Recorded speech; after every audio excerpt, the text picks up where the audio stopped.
This video is for homework 4, which is graphing hyperbolas. And if you watch the video, she went through these examples here, number 1, 2, and 3. And then on the homework, the first page, 1, 2, 3, and 4, those are similar to the examples. We're not going to go through 5, 6, 7, and 8 because those are a little bit more complicated, and I just want to give you a brief overview of each of these conic sections. So we're just going to do 1 through 4 on this homework. So to start off, we're going to find our center. On number 1, the center would be 0, 0, because it's x squared and y squared. Underneath x squared is 64, so that means that a is 8, and then 16 means that b is 4. So since a is 8, I'm going to go to the left and right 8. So we have a vertex there and a vertex there. So I'm going to write that down. We have -8, 0, and then 8, 0. And then for b, we're going to go up and down 4. So we have 0, 4, and 0, -4 for our co-vertices. And then we're going to draw a dotted line for our box, and this will help us draw the asymptotes.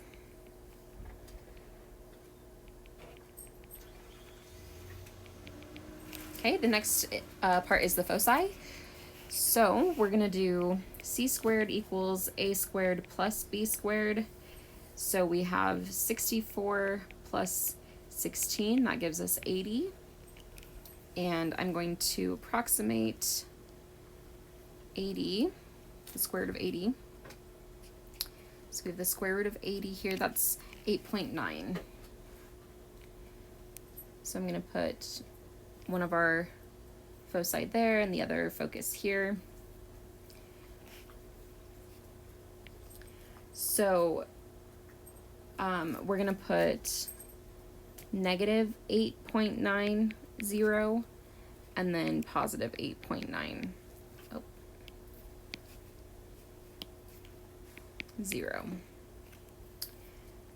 Okay, now for our asymptotes, I'm going to draw a line from one corner of the box to the other, and on this you can use a dotted line so that you know that it's an asymptote.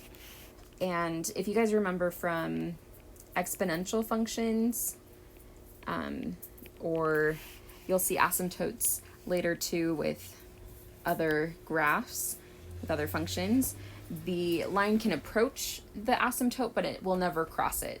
And that's the point of an asymptote, is knowing where the line can't ever cross. So I'm going to draw my hyperbola here. So it's kind of like a sideways parabola on either side. Just like that. And then we just have to write down the equation of our asymptotes. So since this is a horizontal asymptote, that means if we go up to these notes, since it's a horizontal asymptote, that means that it's b over a. So we're going to do y equals plus or minus. There's two lines. I think it's one for the positive and one for the negative, but we'll just do plus or minus. B over a, and then x minus 0 plus 0. So if we rewrite that, that would just be y equals plus or minus 1/2 x. And those are the equations of our asymptotes. So that would mean if you go up 1, you go over 2, right? Because we have our rise over run for our slope. And we can see that on here. If we go up 1 and over 2, that follows that pattern for the slope. So that's the equation for our asymptotes. The next one, the center is also at 0, 0. And if you guys want to pause this video and try this one, and then come back and I'll go through it and you can check your answers, that would be great so that you can get some independent practice in. So y is technically over 1. That means a is 1, b is the square root of 25, which is 5. And we know that this is going to be a vertical or a vertical hyperbola because the y is first. So I'm going to graph my center. A means that we go up 1 and down 1. B, we're going to go left 5 and right 5. So this gives us our very skinny rectangle here.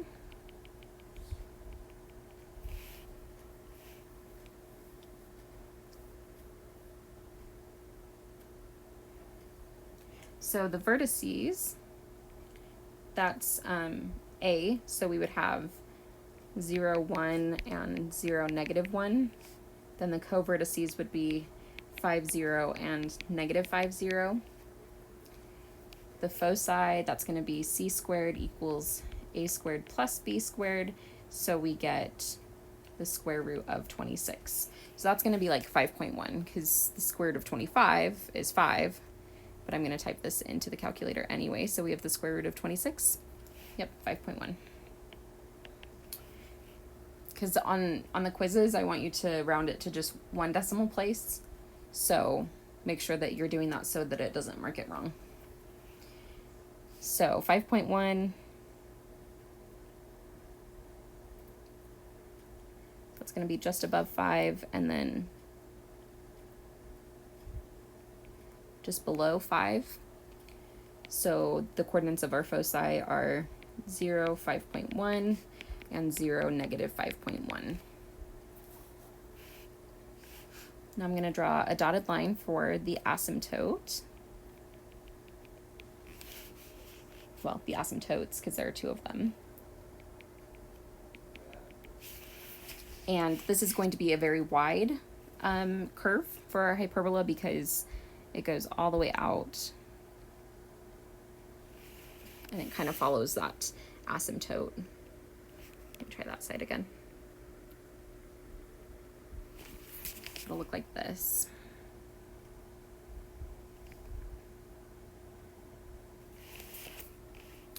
Now, since this is a vertical hyperbola, it's a over b. So we have y equals plus or minus 1/5 times x minus 0 plus 0, or plus k, which is 0. So our equation is just y equals plus or minus 1/5 x.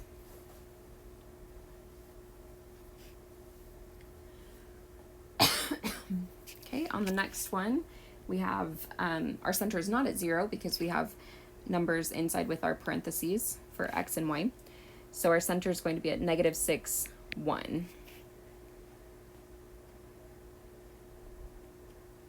So that's where our center is. And then A is 2 and B is also 2.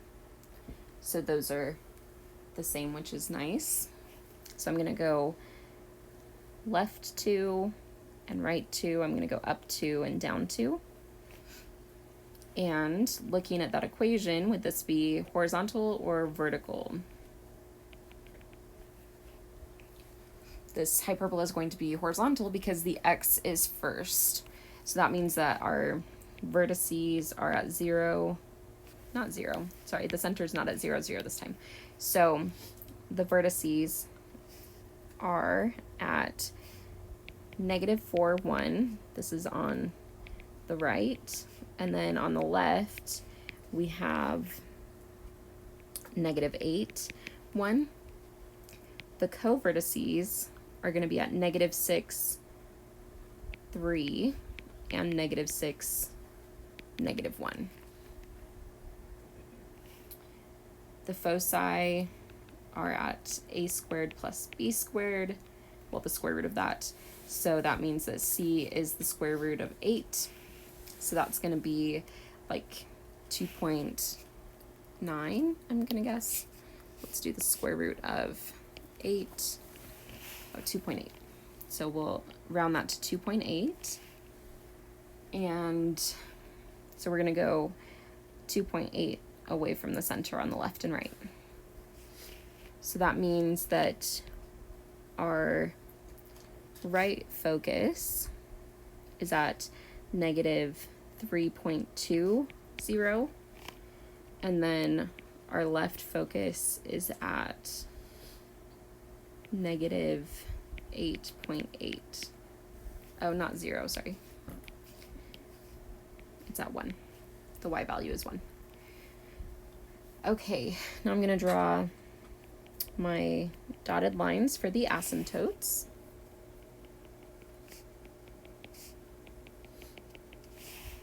And draw my hyperbola.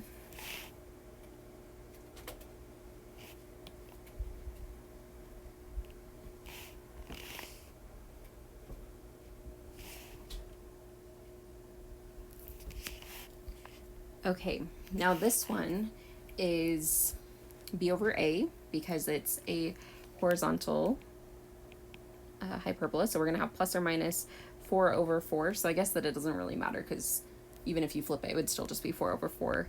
And then we have x minus negative 6 plus 1. So our equation is plus or minus 1 times x plus 6 plus 1. Or if, yeah, we'll just leave it at that. Or if we, I guess if we wanted to simplify it, we could say y equals x plus 7, or y equals negative x minus 5.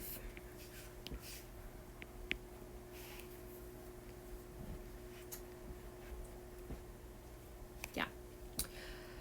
Okay, our last question on the homework is number 4. So this center is at 2, negative 2. Here we see that a equals 7, b equals 3. So our center is there. This is going to be a vertical ellipse, or sorry, vertical hyperbola. So we're going to go up 7.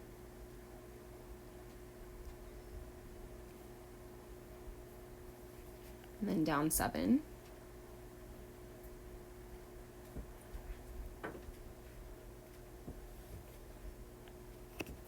And then we're going to go left and right 3 from the center. This gives us our box that helps us draw our asymptotes.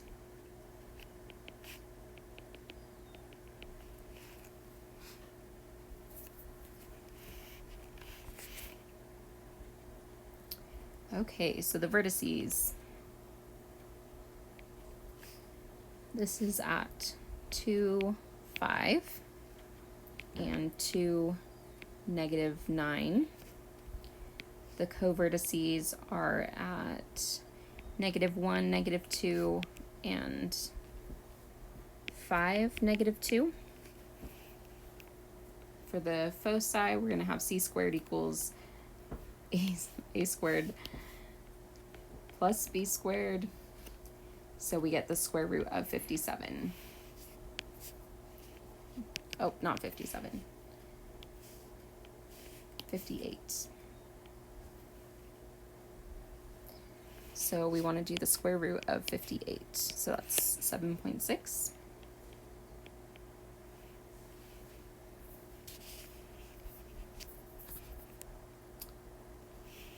So we're going to go up 7.6. So that's just 0.6 from where these already were. 0.6 more. So that means that our top focus is at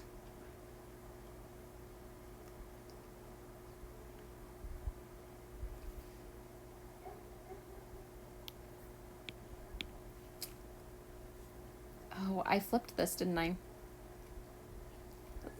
Okay, we're gonna try it again. Yeah, the center is wrong because it's flipped. Did I do that on the other one too? Oh no, because it was at 0, 0. Okay, I'm gonna redraw my picture and redo my things because the x is negative 2 and this is positive 2. So I just had those flipped. So we'll go up 7 and then down 7.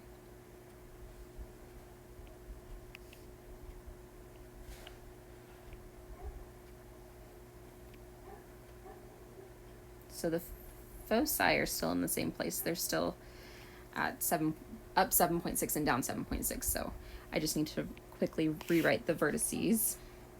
So this would be -2, 9, and -2, -5.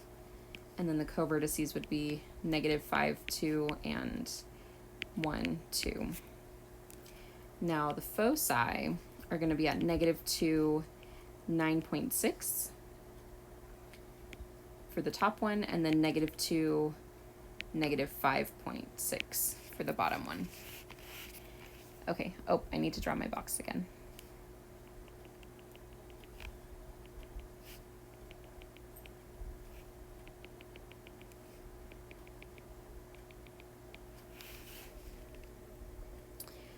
Okay. So now I'm going to draw my asymptotes.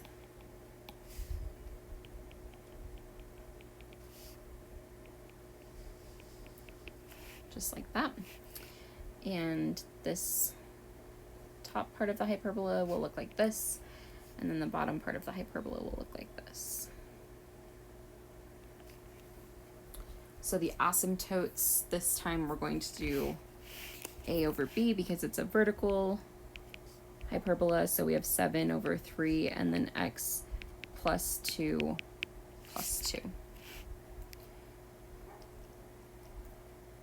And you can just leave it like that.